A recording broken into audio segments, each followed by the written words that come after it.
Peace, everybody. Welcome to another Food Literacy for All. The title of Reem's talk is Cuisine and Context, the History, Evolution, and Changes of Palestinian Food. Next slide, please. So as always, you all know the course is led by Margot and myself.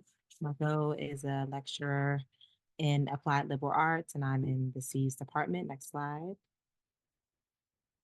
And we have more team members that make this course possible: Megan, Nyexi, Kimmy, Sammy, and Chris, whom you all should know at this point too. Next slide. And of course, we have to give a thank you to all of our generous sponsors: the School for Environment Sustainability, or CES, the Center for Education in Women, and the Francis and Sydney Lewis Visiting Leaders Fund. Next slide. So there are multiple ways to engage. Please visit X. And we also have poll questions, and the classes are always filmed and available on the Sustainable Food Systems Initiative website. Slide. So now I'm going to pass it over to Megan. Hello, everyone. Before I introduce the reading response, I just wanted to make a small statement before tonight's lecture. So the instructional team wants to acknowledge the ongoing genocide in Gaza and ensure that food literacy for all is a safe and respectful learning environment for all. As discussions emerge this evening and later in your weekly discussion forums, we will not censor political debate or advocacy for Palestinian rights. But we will also not tolerate hostility or discrimination against any student. Criticism of the Israeli government, policies, and actions is not inherently anti-Semitic. However, please do take care to refer to Israel as the State of Israel, as opposed to the Zionist entity or the Jews or any other euphemisms that might implicitly or explicitly indicate anti-Semitic ideas.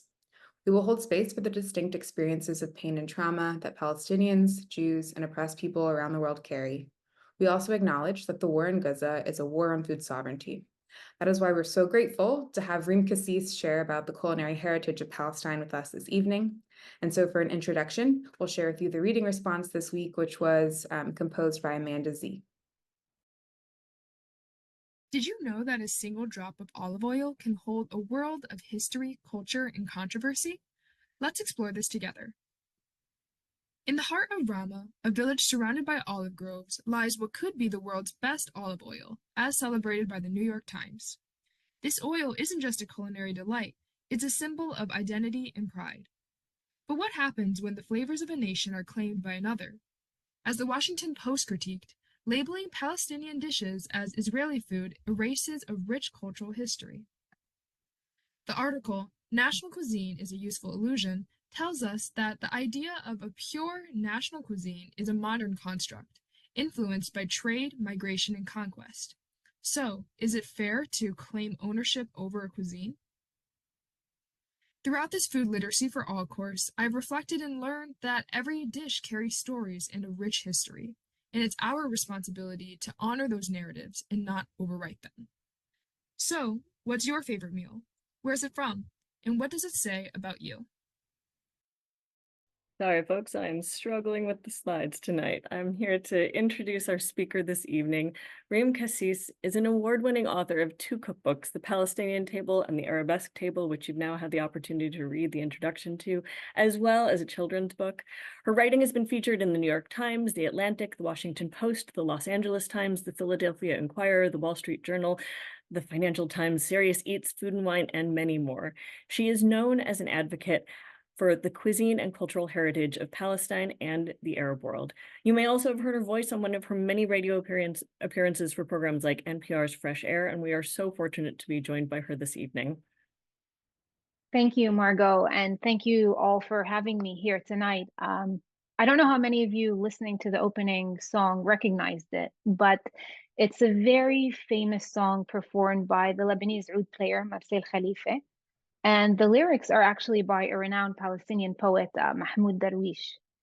And the song talks about this longing for his mother's bread and her coffee. So it's this nostalgic cry by someone who is in exile. And he's crying for the very things that symbolize home to him. Now, I completely understand that these days, but I used to hear this song all the time growing up. But I didn't really relate to it until I actually left home at 17. I came here to the US for undergrad.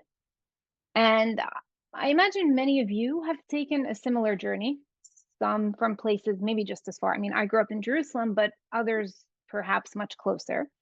But regardless, I think in any case, I'm willing to bet that however long the distance was for you, once you guys left home and left your family, many things that you took for granted before suddenly started to carry a much larger significance for you. And this gets to the crux of some of the arguments I'm going to be making today. Megan, if you can just switch to the next slide. So this is just a quick, no, the one, but yeah, just a quick outline basically of what I'm going to be talking about. I'm going to tell you a bit about why food is incredibly powerful.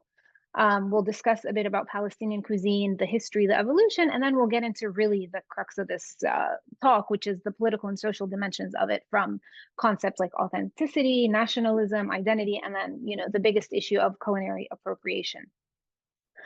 But before we get into all this academic part of the talk, I wanted to share a personal story with you guys that might put this in context.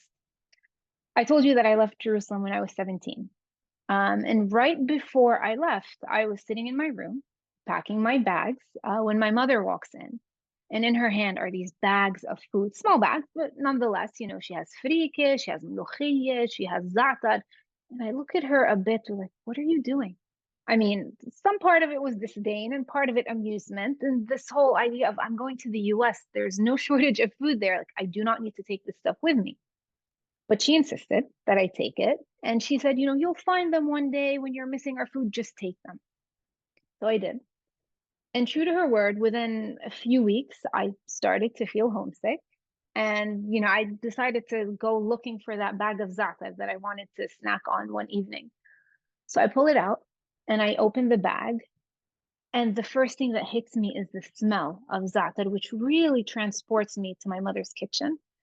And I don't think I had felt as homesick ever as I did in that moment. And I would say that the starting point, that day was a starting point of my journey with food when I realized just how powerful it could be.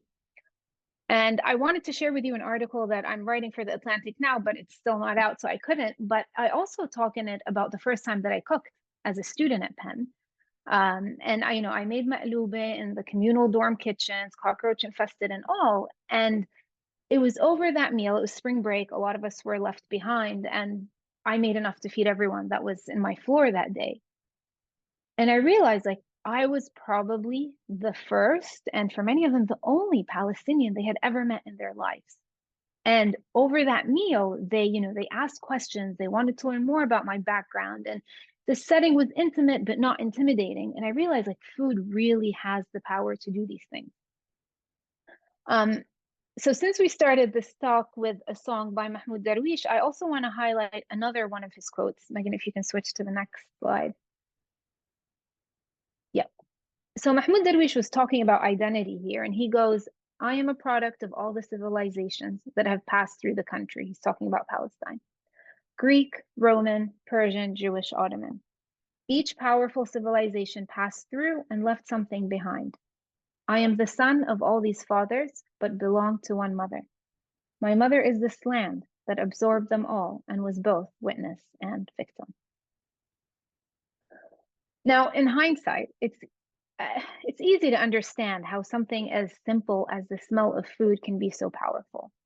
Because if you think about it, food, it's more than just nourishment. It's actually the most enduring element of individual and collective memory.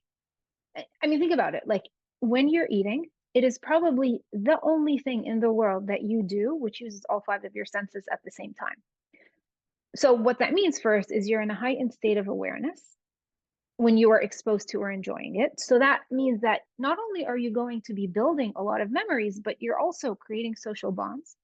You're marking cultural differences, and you're establishing this sense of identity.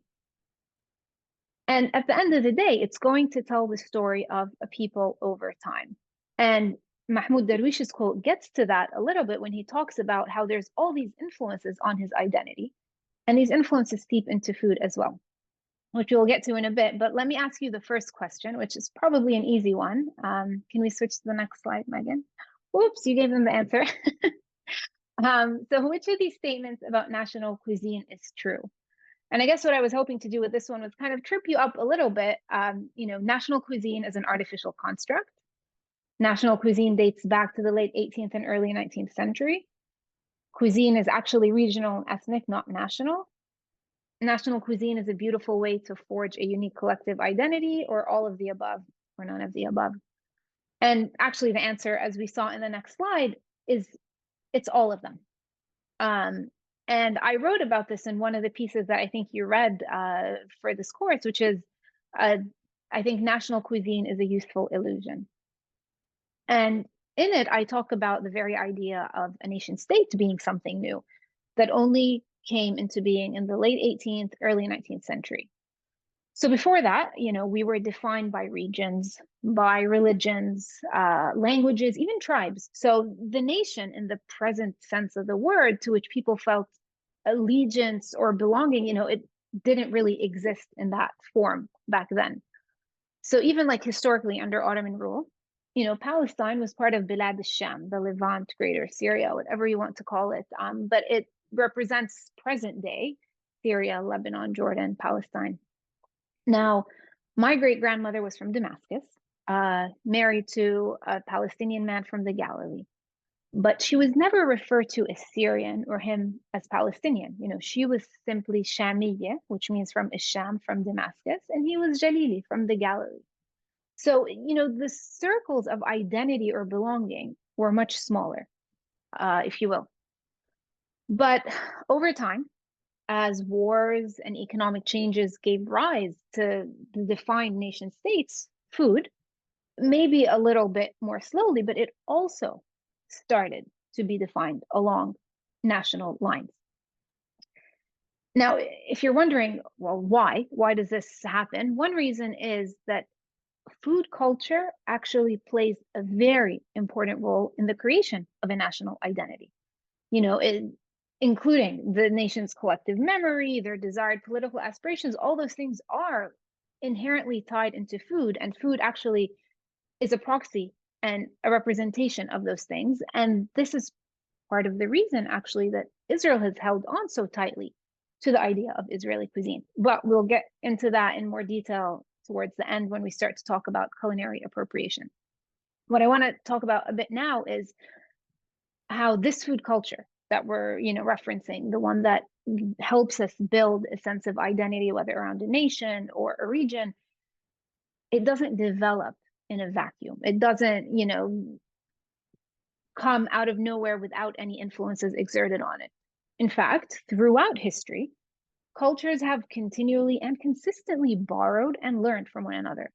So I guess it's what you might call fusion today, but actually fusion has existed for as long as food and travel have.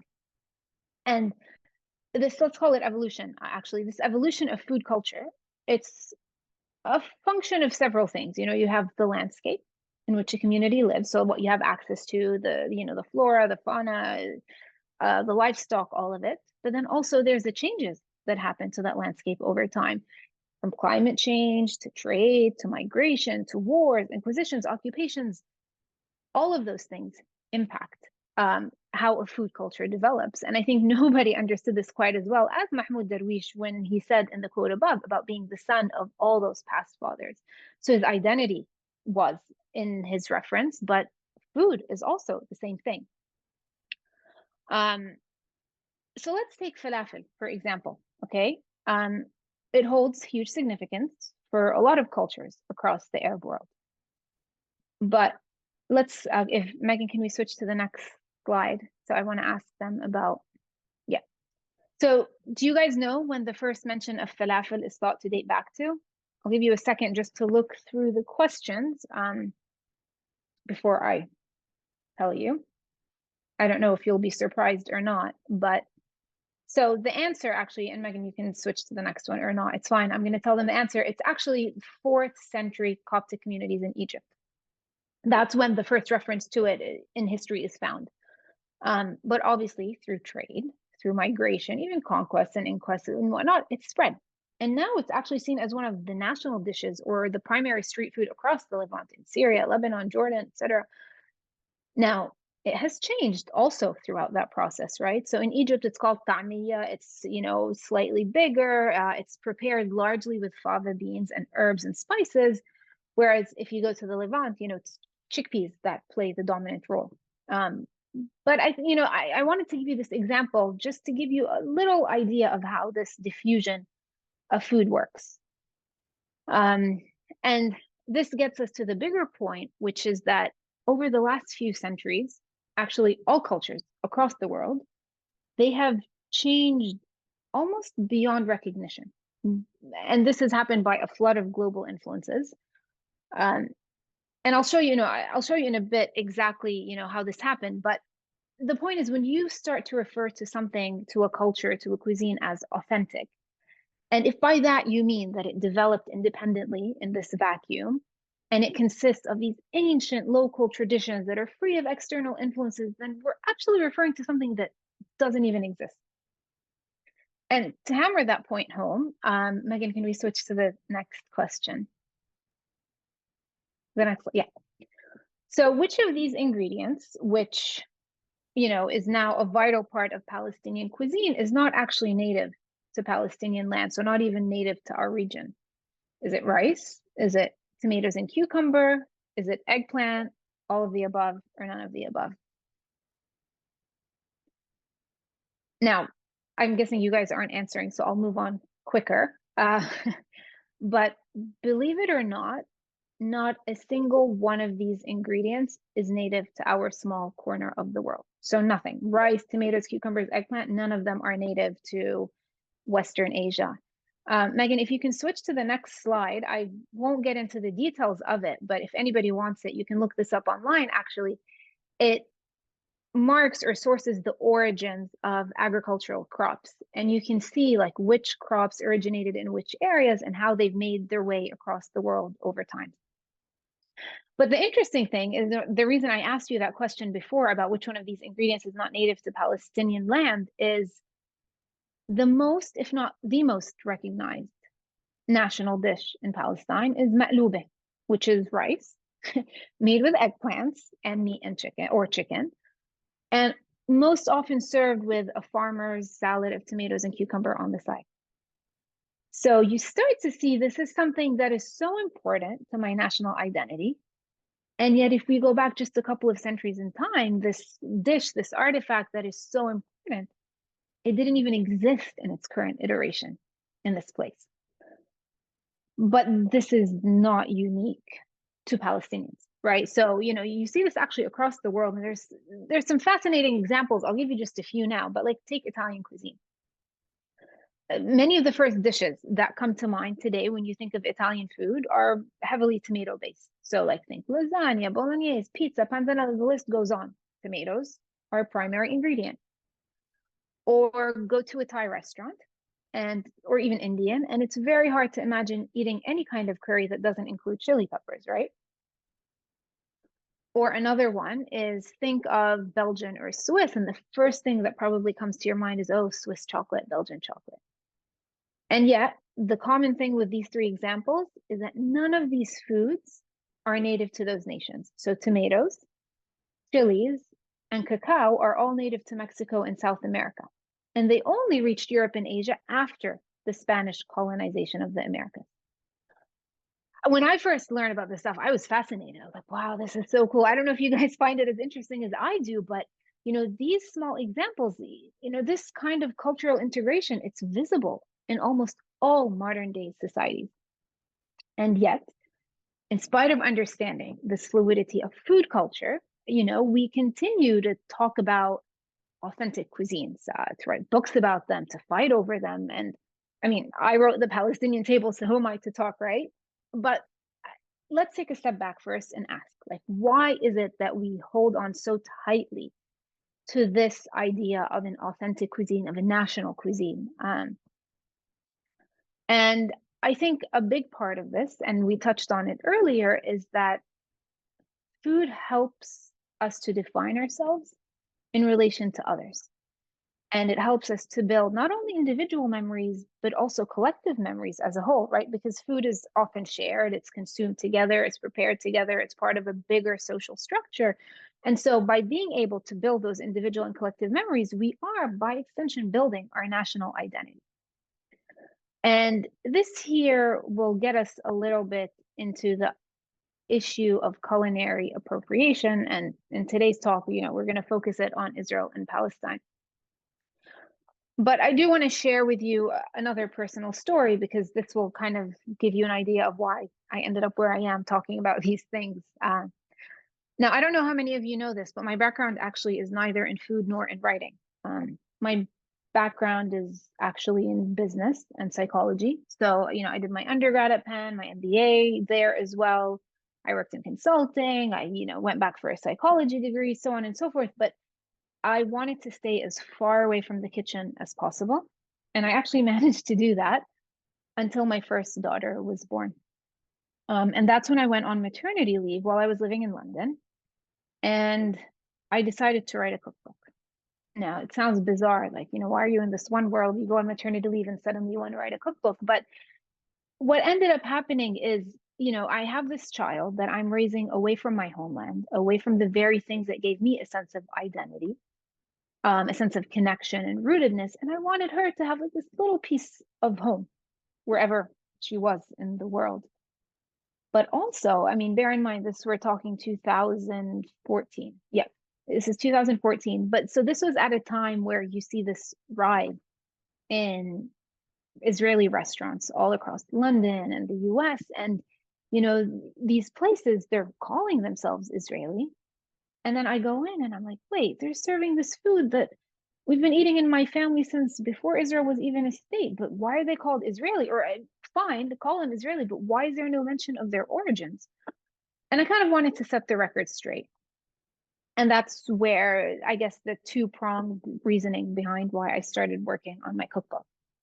Now, those of you sitting there thinking, wait, she just argued why there's no such thing as authentic, and now she's sitting here telling us that, she wants to set the record straight and write a book specifically about Palestinian cuisine.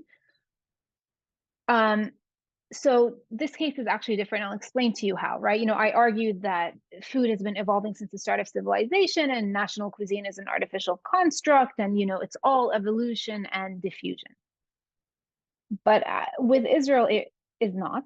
And I'm going to get into why now. Now, I think one of the readings you were assigned was my piece for the Washington Post about why Palestinians object to the term Israeli food, because it erases us from history.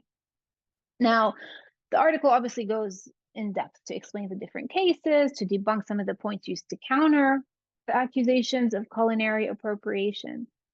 But the primary thing that I said in that piece, which is not in contradiction to the arguments I've been making now about authenticity, about culinary diffusion, and about national cuisine and so on and so forth, because everything that I've described to you up to this point is what I would call diffusion. And cultural or culinary diffusion is very different from cultural or culinary appropriation. And this distinction is important.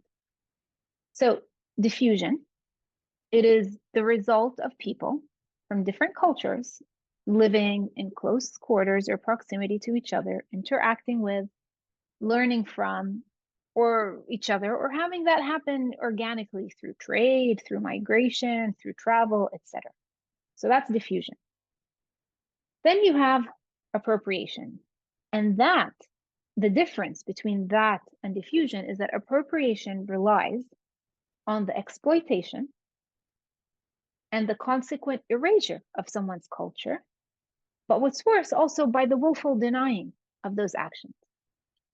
And that is, in most cases, I don't want to generalize, but in most cases, that is precisely what a lot of these Israeli restaurants were doing and continue to do. So you might go in to an Israeli restaurant and you will find on their menu items like Iraqi kubane or Iraqi kube soup, or you'll find Moroccan tagine, or Tunisian shakshuka, or Tunisian sandwich, or Yemenite soup, or so on and so forth. But what's glaringly missing is the reference to anything by the descriptor Palestinian. Now, I will get into in a second why a large part of the culinary culture in Israel was adopted from the local Palestinian population, but let's just continue with this idea of the appropriation. Food, as we've kind of discussed so far, it's an expression of history, of our culture, of our tradition. And so by that token, if you take a dish that's of Palestinian provenance and you dub it as Israeli, without mentioning the origin, you're not only denying the Palestinian contribution to Israeli cuisine, but you're erasing its very history and its very existence. And that's what makes this case different, right? So first of all, you have this power imbalance between occupier and occupied. And then the occupier is benefiting from the occupied's culture, but then willfully denying and erasing that contribution. And to show you why this is not an issue of food per se, I mean, look at Lebanese, look at Syrians, look at Palestinians. Do you ever see any of us fighting over who invented hummus? No. I mean, we fight over who makes it better, which is a topic for another debate. But with Israel, it's never about the food. In fact, Palestinians happen to be a generous population who, and I won't get into this now, but it was after the 67 war when the Jerusalem restaurants started catering to the Israeli population that was able to make it into Jerusalem.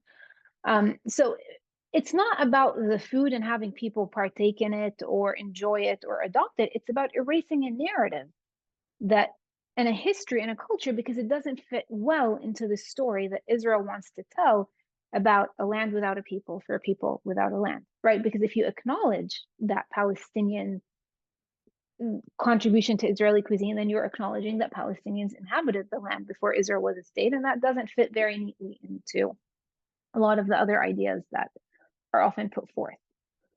So I think you start to see here that it's not about food, but it's a proxy for something bigger. Now, given that I've been doing and talking, I've been in this sphere for quite some time, I've come across a lot of different arguments. And when you start to discuss culinary appropriation, some people will tell you, well, Lebanese and Syrian and Palestinians, you guys took a lot from Ottoman cuisine. But actually, that's not the whole story. Now, of course, over a period of several hundred years under Ottoman rule, there was a lot of food cross-pollination. But if you go back to origins, and this is where my second book, The Arabesque Table, dug a lot into the history of Arab cuisine to uncover some of these things. And I don't know if it was in the introduction or a different part, so you might have come across it. But there was a lot of diffusion of ideas during the Ottoman Empire, or diffusion of dishes and whatnot. But actually, the very first Ottoman cookbook was nothing more than a translation of a 10th century Arabic cookbook. It was translated by the Sultan's physician, who added a few recipes of his own, and then that became the first Ottoman cookbook that was adopted or appropriated, whatever you want to say, from the Arabs. So here, I want to actually pose a fun question to you guys here, and you'll see in a second why. Megan, can we switch to the next slide, please? So which dish or dishes here are thought to be specifically Palestinian as opposed to Levantine or Pan-Arab? And you can select as many as necessary. So just take a minute to see what they are. You might recognize them. Ma'loube is the upside down rice dish I mentioned. Maftoul is like a bigger couscous-like grain. Mansaf is this lamb and dried yogurt stew. You have musakhan, which is the sumac, onions, and chicken over bread, and mahashi, which are stuffed vegetables. You can switch to the next slide, Megan, if you'd like, because the answer is on it.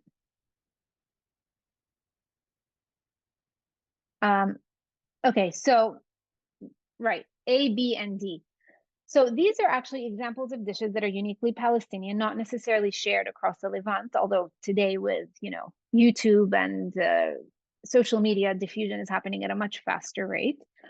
But C and E are not so much exclusively Palestinian dishes. Mansaf can be traced back to the Bedouin communities who exist across the Levant. But the reason I ask this question is mahashi, or stuffed vegetables.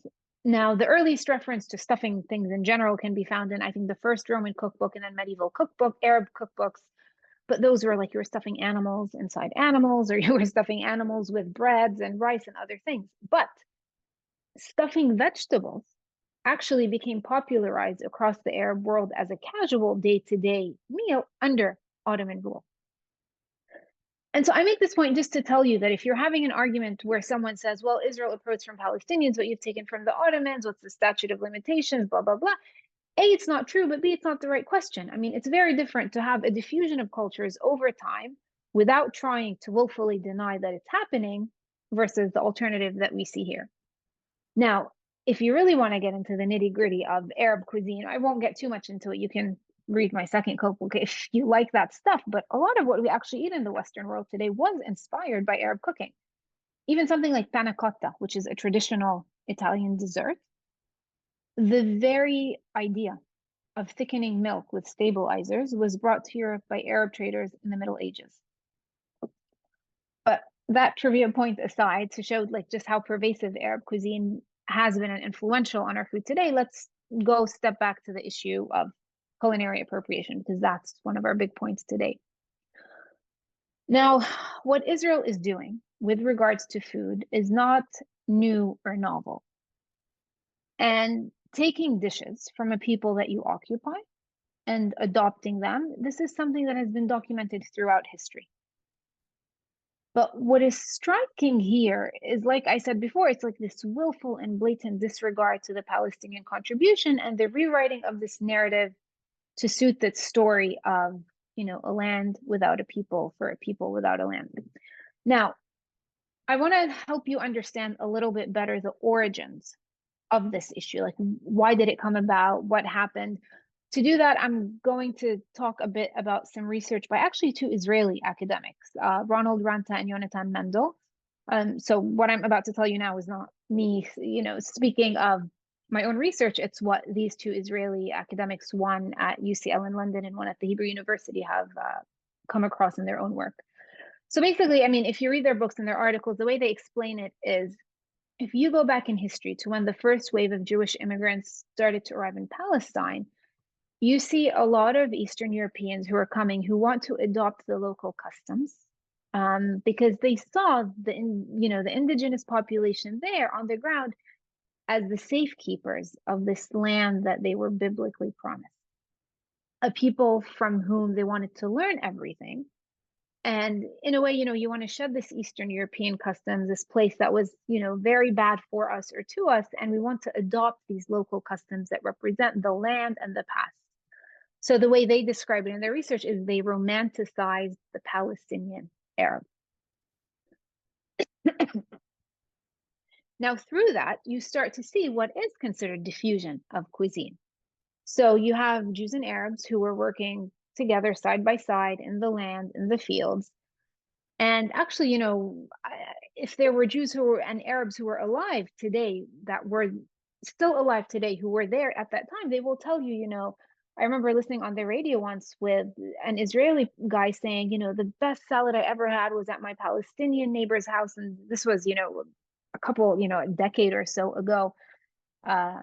And basically they used to work together and they would learn the foods of each other. And that's actually how what we call salata fallahiyya, which means farmer salad, or salata na'ma, which means, finely chopped salad.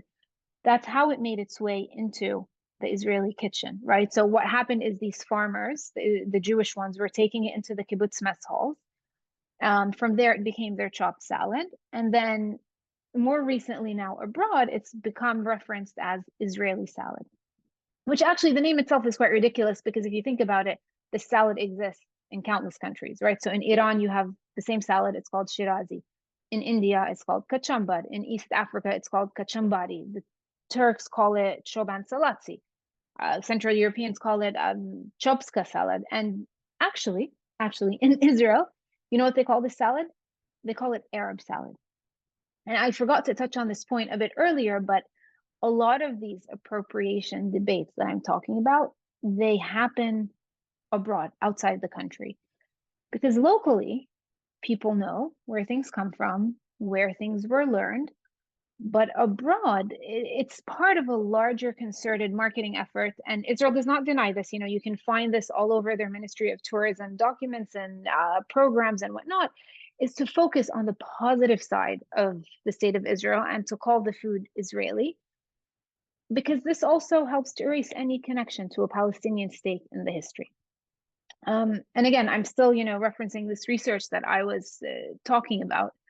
And basically, what happened after this period of romanticization of the local indigenous Arab is there's the Zionist enterprise that wants to build an independent political, social, and economic entity, right? So originally you have this wave of immigrants who want to live in this land, who are side by side with the Arabs relatively peacefully, so on and so forth. But then this enterprise seeks to build a unit that is completely separate from the local indigenous population.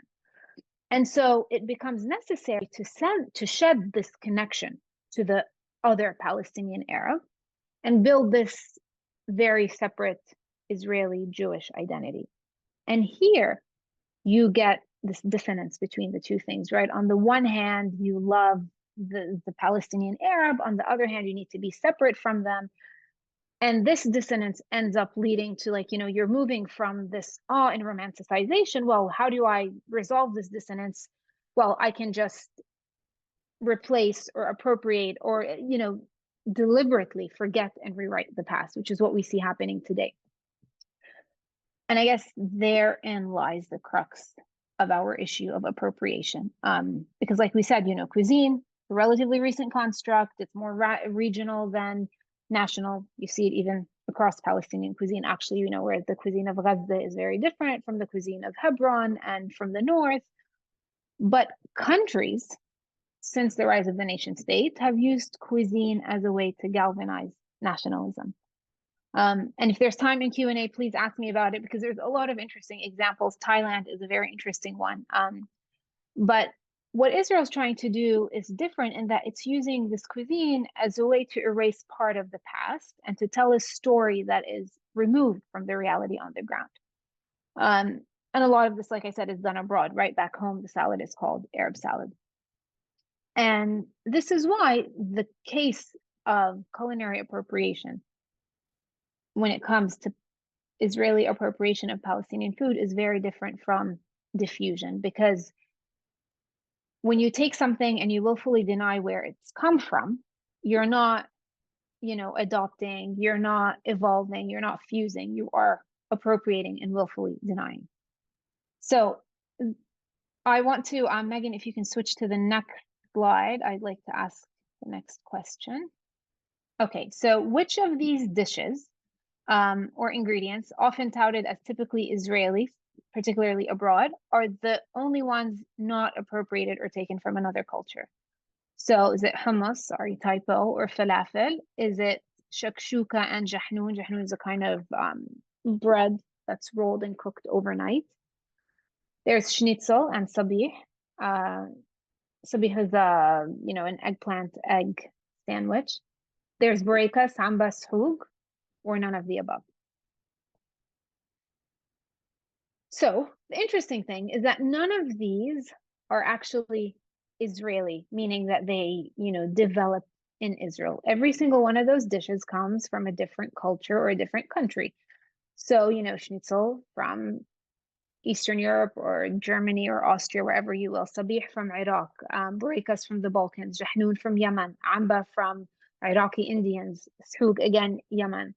Now, one of the arguments that I've seen Israeli writers and chefs put forward is, well, we took schnitzel and put it in a pita, so that makes it Israeli, or we combine this and that, so that makes it Israeli. But if I take sushi and I serve it in a baguette, does that make it Palestinian? It does not. But again, like I said before, the issue here is a proxy for something much bigger. It's not really about the food, it's about the occupation and the control of resources, the desire to get rid of the Arabs and the Palestinians. And I don't say this lightly. I mean, there was a Pew Center research from a few years ago, 2016 or 17, and this is pre any of the October 7th issues. Over 50% of Israelis prefer to get entirely rid of any Arab within Israel or the West Bank or Gaza. But I'm willing to bet that, if there were peace and equality, whether 2 states or 1 state that's not defined by religions, equal rights, etc., that's outside the scope of our talk. But I'm willing, if there was a situation like that, we wouldn't fight over who invented or who owns what dish. and we'd still fight over who makes it better, but it would no longer be about you own this or you own that, because there wouldn't be this feeling of someone is trying to erase me or erase my identity. And I think that's the biggest issue here, is Palestinians constantly, we don't have an independent, fully recognized state with equal rights, with full sovereignty over borders, etc. And we constantly feel our identity being undermined. Just recently at my kids' school, there was a heritage night, and people railed against the fact that we had a display saying Palestine with the Palestinian flag, because Palestine doesn't exist. And this is like, in a suburb of Philadelphia. So when you feel that your identity is constantly undermined, food is a way to hold on to it, at least metaphorically, right? So that's why when someone tries to take that away from you, it's seen as adding insult to injury or salt to the wound. So that's the biggest bit about appropriation, but I do want to touch on two more things before we open it up more to Q&A. And one of them is the importance of language when we talk about food. And this, I guess, kind of touches on the issue of why would you say, like, a Moroccan salad or a Tunisian shakshuka or whatnot, but not say Palestinian. But the other is also about the importance of meaningful cultural inclusion or engagement versus just token representation. So the first, the one about language. It's very important, the words that we use, because sometimes words are all we have. And for a writer, it's not ironic that I would say that, but really, they are incredibly powerful tools, the words that we use. And without realizing it, they become adopted, and they become such a common part of the lexicon that we don't even think about why they are there, but they actually signify important things. So one example that I often reference and I take issue with is this reference to food from our part of the world as Middle Eastern. And I do it myself sometimes, okay? I'm not going to pretend I always do this right, but for lack of a better descriptor, we end up saying Middle Eastern cuisine. But I don't know how many of you know this, that Middle East, the term, is actually a British imperialist term, and it was used to describe our region very simply. It was a very practical way to describe it, because you have the British Empire, India is the furthest east, and they are both there in the middle. Okay, let's call them the Middle East. But by saying that, there's a lot of confusion, because first, you're referring largely to Arab cuisine when you say Middle Eastern. But you have Arab countries that are not in the Middle East. And then you have Middle Eastern countries that are not Arab, like Iran and Afghanistan. So you're, in a way, by using the term Middle East, we are perpetuating this use of imperialistic language, this inaccurate language, without even knowing it. So, it can be implicit. We have the best of intentions, but when we do that, we are perpetuating these ideas that are not in line with some of the things that we are trying to do.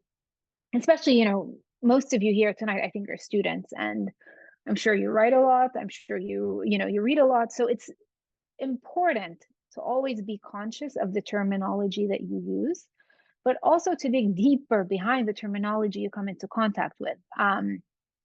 Is it accurate? Is it not? And I realize this, this requires effort. It requires digging deeper, but it's the only way to really do what you do with honesty and integrity, and to understand your past in a more holistic way. So I wanted to touch on that because I just want you, it's something that I want you to keep in mind. And it's also, again, the difference between diffusion and appropriation. A lot of it comes down to language and to nuance. So it's just an important point to keep in mind, whatever it is that you're doing in your work, the sphere of food. The final point that I wanted to touch on with you guys, this was supposed to be, the piece that I'm working on, this latest one. It's still not out, and this is more touching on, what's happening currently in the world. It's about how the world embraced Palestinian cuisine, but abandoned its people, right? So I talk in the piece about, Palestinian cuisine, it's great. We'll go to your restaurants, we'll write about your books, we'll honor your people and invite them to our podcast and so on and so forth, as long as you are talking just about the food and the culture. But the minute you guys want to talk about the uncomfortable truths, the history of the occupation, of oppression, of all those things, then suddenly it's like, nope, this isn't working for us. And this is where it's important for any of us who are working in a cultural sphere, whether it's through food, stories, art, music, any expressive means, to be able to distinguish between that tokenization or that token representation and genuine inclusion or caring. Now, when I first started working on this piece with my editor, he said to me, I'm not sure you can argue that, if you're going to engage with a culture that's not yours, you have to exhibit political solidarity. And he used a crude example. He said, for instance, you might eat Chinese food or buy made in China products, but it doesn't mean you have to support the communist government or its policies in Tibet. Which, fair, I agree with him. Just because you eat Chinese food or Turkish food or Persian food, it doesn't mean you have to support those countries' governments. But the case with Palestine is different because culture and conflict are deeply intertwined for Palestinians, which makes cultural engagement much more politically charged. So if you are enjoying Palestinian food, you are engaging with people and a culture that's defined by and deeply affected by oppression and contested rights. So, when we share our food and our stories, yeah, it's an act of resistance and identity assertion, especially because the Palestinian narrative has long been marginalized in the US and mainstream media. And actually until recently, most of our cuisine was sidelined abroad, either dubbed as Middle Eastern, like we just said, or Israeli. But this is why the political aspect has to be inseparable from the cultural exchange, because if it's not, then we're ignoring the realities behind the cuisine and the people behind it and the unjust policies around it. So for example, let's take Gaza, okay? The destruction of farmland, the prevention of fish, and this is pre-October 7th. I'm not even getting into what's been happening since, but the destruction of farmland, the prevention of fishermen from going out past a certain point to fish, not allowing food to come in. Outside Gaza as well, I wrote that olive oil article in the New York Times, and now that the climate is changing, they need water to irrigate olives in some cases. The water is distributed to the Israeli side, not to the Palestinian farmers, and these are Israeli citizens as well, by the way. Or, the rules that were only repealed recently, that za'atar, which has been foraged for centuries by Palestinians, was suddenly, this protected herb that you're not allowed to forage for. And stories ended up coming out showing how this was an attempt by someone in the government to actually make money off of growing and selling it. But that point aside, is these political issues are so intertwined with our cuisine that ignoring all those and focusing just on the fun parts or just the yummy, delicious parts, it contributes to both the cultural erasure and the marginalization of Palestinians. And nobody, I imagine, who's working with food or, social justice issues wants to do that, whether intentionally, even unintentionally. Now, I understand that, it's impossible or unrealistic to expect everyone to support every culture that they engage with.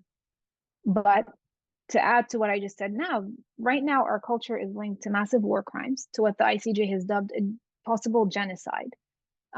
And if you are going to engage with a culture, then there actually is an ethical responsibility, even if it's not legal, or there's an ethical and moral one, to recognize the serious issues to avoid passively endorsing them. So as global citizens, it's a responsibility to notice this token representation when we see it and to make sure that we ourselves do not fall victim to it. It doesn't mean we won't make mistakes, but it's important to at least be aware of these issues. Especially in a world like today, where cuisine crosses borders and cultures and blends and continues to do so even more with each passing day. Our food, Palestinian food, it really stands as a testament to, I wanted to say resilience, but actually I don't like that word because, it's unfair to expect Palestinians to always be resilient. It's more a testament to perseverance and to the memories that we try to hold on to and the identity that really matters to us. But preserving this heritage for future generations is actually a collective effort. So if you wish to make a difference in whatever small corner you inhabit, remember that the importance of appreciating not just the food of a culture, but the history that each dish tells and most of all, the stories of the hands and the lives that have actually prepared this food and shared it with you. So on that note, I think I'd like to open it up. I see we're already hitting 7:30. Sorry if I talk too much, but I think I'd like to open it up now to Q&A, if anyone has any questions that they'd like to follow up on. Hi, it's me. I don't know if I'm showing up on screen yet. Can you guys hear me? Yeah, great. I see it. Thank you, Reem. This has been a wonderful talk, very complex. And the last point that you made about stories, I had a personal question that I wanted to ask you, and then we can get into, we have a student question in the Q&A, and we have a couple from the instructional team. Students, guests, please add your questions. We still have a little bit of time. So first, we have a question from both Margot and myself. And are there ingredients that are characteristic of Palestinian cooking that are difficult to get outside of Palestine? And we ask this question because we're curious if there's ways in which cuisine has changed in the diaspora. And speaking of diaspora, in the past few months, what role does Palestinian cuisine fill now, especially for folks who are not in their homeland? Okay, if I forget the second part of that question, remind me. But for the ingredients, yeah, actually it is. And a lot of it is also a function of where you live. So I used to live in London where, it's closer, but also you have a much bigger cosmopolitan and Arab community there. So you could access certain ingredients that in a suburb of Philadelphia, I don't always have access to. So things like za'atar. Za'atar itself is actually an herb that is native to our part of the world. It's closely related to oregano, but that's almost impossible to find here in the US. It's slightly starting to change. You have farmers getting into it and planting it. Sumac also, like the wild berries that you forage for, they're Native Americans used to forage for them. So you might find them in like Minnesota and some places on the roadside, but not super easy. Things like kishek or jamid, which is a dried yogurt. Again, if you go to like a Middle Eastern grocery store, you might find it, but it's not going to be the same quality. It's not made, fresh by farmers that so you can access things, but the flavor will be different. The method of cooking with it will be different, but you make do with what you can. I've definitely adapted a lot of the dishes that I make because of ingredient issues, but it's starting to get a little bit better. But some of it is also just a function of climate and landscape, and not everything that grows there can grow here. Even things like lamb, like the variety of lamb that we have back home, it's the kind where the fat condenses in the back of the lamb, and he doesn't have a tail. He just has this little blob of fat, versus the lamb that you get here in the US has a tail and doesn't have that blob of fat. So I find it to be much gamier. So small things like that even make a difference in how your food will taste if it's prepared here versus back there. Yeah, for sure. So great points. And a student mentioned, and also I was going to mention, sumac does grow. Oh, nice. Yeah, I see it River. Yeah, which is so awesome. Actually, it's easy if you guys want to forage for it. You have to pick it, you have to dry it, and once you dry it, grind it, but not in a super powerful grinder, because all you want is the skin that's on the berries. The seed is bitter, you don't want it. So this way, if you grind it like a food processor and then sift it, you'll have the best sumac possible, much better than the adulterated stuff you get in the store. Awesome, thank you for the tip. And then I was curious, now that things that the diaspora has a very different identity here, especially in the United States, I'm curious as to how Palestinian cuisine might fill a different role. So it's complicated for a couple of reasons. I recently invited a lot of Palestinian students from Swarthmore with a couple of professors. It's this annual thing that I do at my house. And permeating the entire gathering was this feeling of guilt that we're actually eating while the people in Gaza are starving. Now, I understand that we all have to eat, right? What they're experiencing is abnormal. We shouldn't normalize it. But it's also, I think a lot of us are now looking at food as a way to maintain a connection to our homeland, but also given the scale of destruction from libraries to cultural centers in Gaza, it's also a way to make sure that we preserve this culture, this history, because if we don't do it, if we don't write down these recipes, and it's not just recipes, but there's stories and the culture behind it, then we do risk losing it with time. And so I think it's just highlighted more and more for those of us in the diaspora that even things that we do, and sometimes even me, I look down on it like, what am I doing? I'm writing recipes. Is it really that important? Actually, it is, because we are preserving our heritage, our history, and our past for future generations. And unfortunately, as we're seeing right now, it may be all they have left. Wow. Yeah, that's actually been a common theme across a couple of our speakers this year. Our first speaker was Shyla Maples, and her talk was about food as resistance, and this was the topic. Well, thank you for sharing. I have a question from an anonymous attendee. They say, Reem, thank you so much for your time. As a Palestinian Muslim celebrating Ramadan this year, I find it difficult to truly enjoy the rich and diverse flavors of our dishes while Palestinian brothers and sisters are barely living off of bread. How can you navigate cultural appreciation through our beautiful dishes during this time? I know you spoke to that just now, but I just want to know if you wanted to speak directly to the attendee. Yeah, no, of course I do. And I appreciate what this attendee is feeling because, yeah, again, we struggle with this every day, not just with eating, when I go to sleep, when I shower, when the smallest things, you suddenly start to see them in a very different light because of what our people are experiencing back home. One thing that and again, this isn't the solution, but one thing I found helpful is giving back as much as I can. I know it's hard to get aid into Gaza, but if you know any family there, if you can donate directly, and there are ways about it, that is one way to feel that you're at least doing your bit. And the other part is, and a friend once said this to me, one of the reasons that we are so angry about what's happening is because we have such a profound appreciation for life. And Gazans in particular had that profound appreciation because they knew what it was like to be without, to constantly be bombarded, to constantly live your life not knowing if, what the next day or the next week will bring. So I think we can also look at what we're doing as a way to honor them by remaining steadfast, by continuing to share our culture. With that said, we don't need to be extravagant. We don't need to make 25 dishes every night and so many different appetizers and whatnot. But also, whatever we're making, I think it's important to share it. So, if there's ever a year to be inviting people for iftar, this is definitely the year to do it because it's a way to build community and feel a sense of solidarity with people who think like you.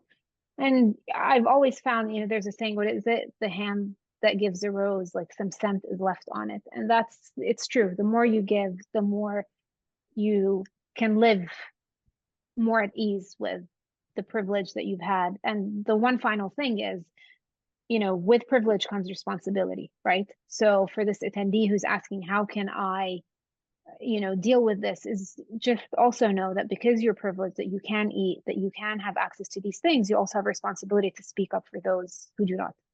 And you each do it in our own way. I'm a writer and I talk about food, I do it this way. Maybe you work in a different sphere, you do it in that way, but just don't forget that we do have that responsibility. Yeah, super important. Thank you very much. When you speak about inviting people in to a meal is like one of those great places to connect with people over shared ways of thinking. We're talking about diaspora here, and my family comes from Mexico, also from the Levant. And a Hispanic term that I'm not sure the origin is called sobremesa. And it's this idea that like the real magic happens at the table when you're finished eating and you're full.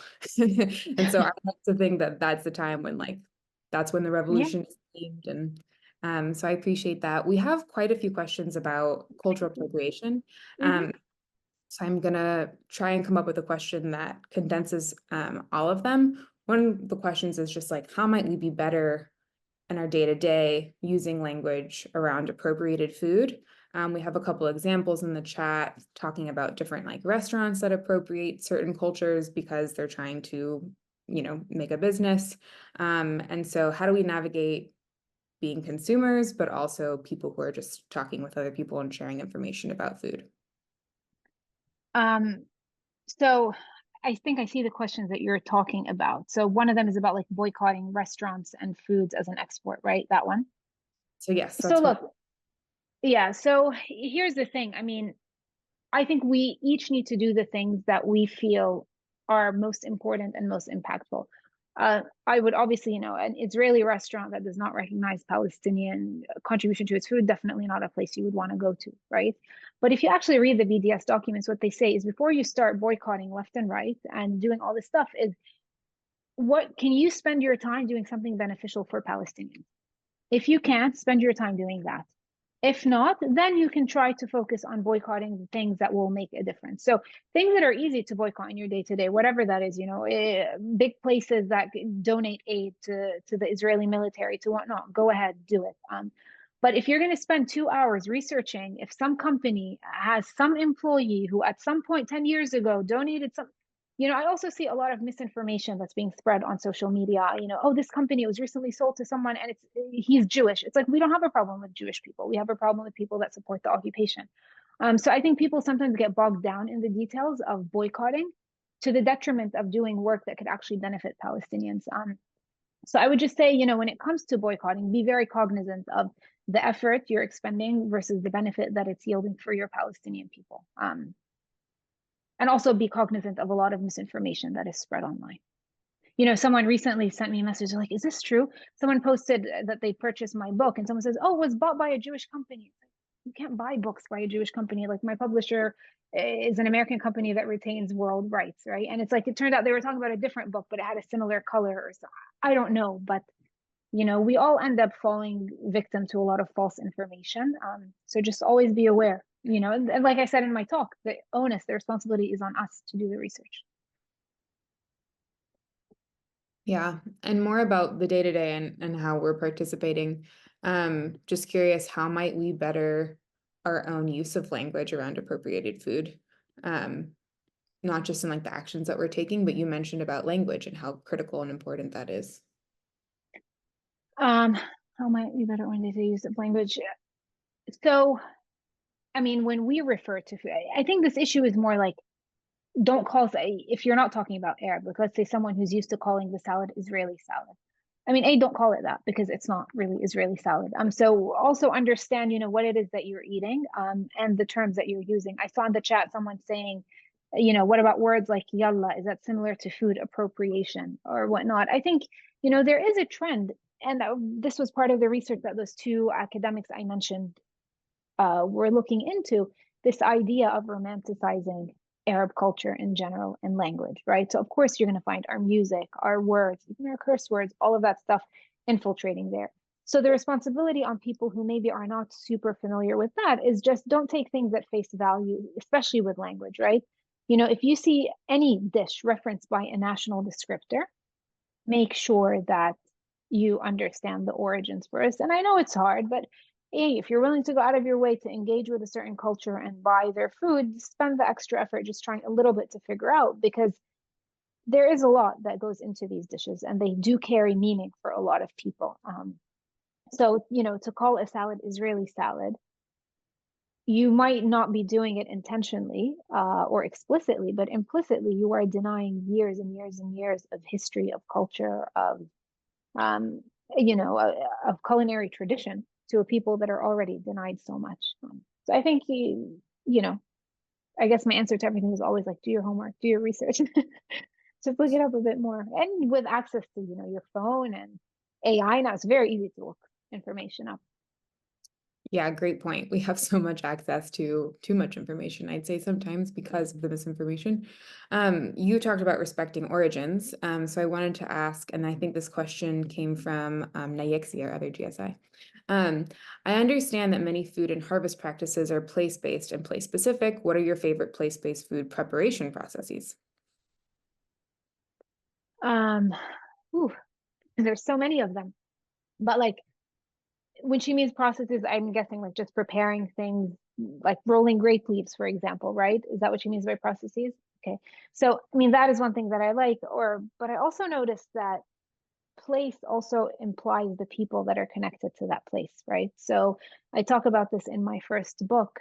For me, making the ka'ak that we would make for Eid was always associated with being at my grandmother's house where all the women sat together and did it. Or mlukhiyya, and everything was seasonal as well, right? So the place implies the people, the seasons, all the things that make it a part of it. So those things, like specifically ones that a lot of women got together, whether it was rolling grape leaves, whether it was hand chopping mlukhiyya, whether it was making date cake for the holidays, those are probably my favorite ones because we don't think about it, but those are support groups essentially. And we're lacking that in today's world. I mean, you can find support groups, but this was such an inherent built-in support group with your family that you had access to all the time. And that was one of the things that I realized, one of the reasons I felt so homesick when I came here was it was a very isolating, individualistic way of life as compared to the one back home that is much more communal. And, yeah. So I guess those processes that involved a lot of women getting together, and the talk was often gossipy and snappy and whatever, but it's those are the ones that I enjoy. Yeah, word. You wrote your first book for your daughter, you said. And so what might you add to it now that was not included then? So it's less about adding, because I think the first book that I did, it was about capturing the essence of Palestinian cuisine and the stories. And it was a very personal book through which you saw a bigger picture of Palestinians, right? Like the recipes are very much my family's recipes, but given the way Palestinians are, it's it conveys what most people across the country eat. One thing that in hindsight is I was so new to that world when I first started writing this book. There was so much that I didn't know about. Language was one of them, and a lot of recipes in my book, actually all the recipes in my book, are given an English title, and under it is an Arabic title and Arabic letters. But for anyone who doesn't read Arabic, when you see Kakil Quds, it's called Jerusalem Sesame Bagel, which now I'm like, oh my God, I can't believe this is what this is called in my book. So if I could go back, one thing I would do is to be so much more cognizant of that language and to kind of put my foot down and insist that no, these recipes need to be called by their Arabic names. Yes, you use English letters, but call it by its Arabic name. And I remember we had that discussion back then, and they're like, well, we are including it in the head note, and it is included in Arabic, and this is so, but it was a different climate, a different time, and I wasn't as well versed in this stuff as I am today. So that's one thing that I would change. If I were to add, or if it was a different book, I think I talk a lot about cuisine being regional. I would do, something where you really divide Palestine into its regions and you really cover what each region does. And sometimes the same dish from several different regions, because then you get to see how it's made differently. Cool. We have a student, Mariam, or actually I believe this is a guest of the class, might be a student, but not sure. So as a Ugandan, East African, it was very shocking for me to hear kachumbari, sorry if I didn't say that correctly, being referenced as Israeli salad. I kind of kept quiet because I didn't know how to confront this person without being angry. Do you have any tips for helping educate people when it comes to situations like these? It's hard. I empathize with Mariam because I've been in situations like this too, right? And I think sometimes what I always ask is it worth the fight, right? Like, is it worth, who is it is it someone that, if it's someone that you care about or someone that you think is calling it Israeli salad, like I said, very unintentionally, just because that's all they've known, then it is worth educating. And you can approach it. I mean, style varies, right? But I would ask, oh, when was the first time you ate this salad? Or why are you calling it Israeli salad? Or did you know that actually we have the same salad, we call it this, and in other places they call it that? And well, Israel's only like 70 plus years old versus where are you from, Uganda? There's not much of an argument there about where it was eaten and consumed first. But all that to say, I do understand that educating people is hard. And I've gotten to a point, especially now with everything that's going on, where I'm like, why is the responsibility on me to educate? And I don't know, Mariam, if you're there or not, but also at some point, it's the onus is on them to also, like someone asked today, how do we, become more cognizant around language that has to do with appropriation? A lot of these people that are saying, like, especially in this day and age with the news that's going on all the time, like there really isn't an excuse anymore. So if you don't feel like educating, I guess one tip is don't feel guilty about it. It's not on you, it's on them. Yeah, great advice. Thank you so much. I have a question about a little bit more about your kind of journey to where you are now. You mentioned that you went to business school, you worked in consulting. I'm curious as to how that business perspective and training has influenced the way that you navigate your career now as a writer. Well, other than the fact that I, organize my books in Excel, look, I think when you come from a business background, you view things a little bit more practically and a little less emotionally. So that has helped me a little bit. And you know how they say artists are always like, you know, you're very emotionally tied to your work, you get very upset. I'm always looking at, well, what am I trying to achieve here? You know, am I trying to, I guess, it helps me pick and choose my battles better, if you will. But then also I realize how much of what we do is also, it's not just about the quality of what you're doing, but about how you're able to reach people, right? Like you can write the best book in the world, but if you don't know how to get it out there, if you don't know how to reach out to people, how to market yourself and what you've done, then it's unfortunate because you have such a good product that people cannot access. So in that sense, my business background has helped me. Some people are like, oh my God, what a waste. You went to business school and now you're like writing about food instead of, you know, making a lot more money doing something else. But I find that the work that I do, it will outlive me, right? But if I had stayed in that profession, there were hundreds of thousands of other people who were just like me. And this is where it's also about trade-offs.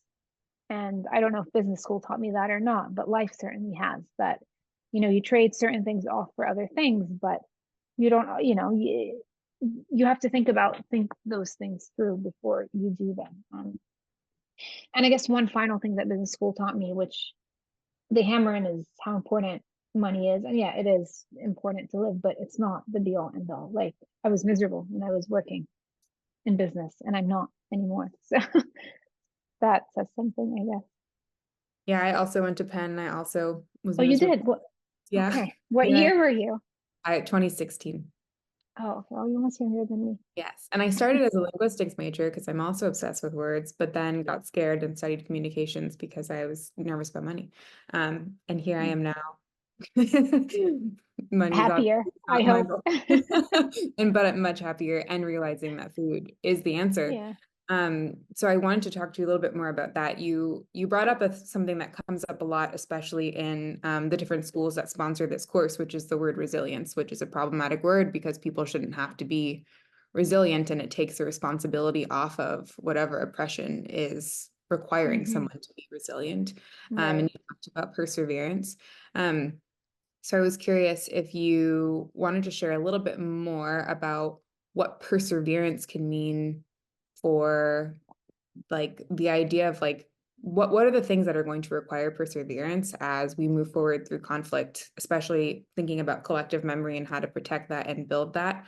What does that look like to you? And yeah, just have any more thoughts about it. Yeah, so I guess the idea when you say resilient, it's like this image of someone bouncing back, right? Mhm.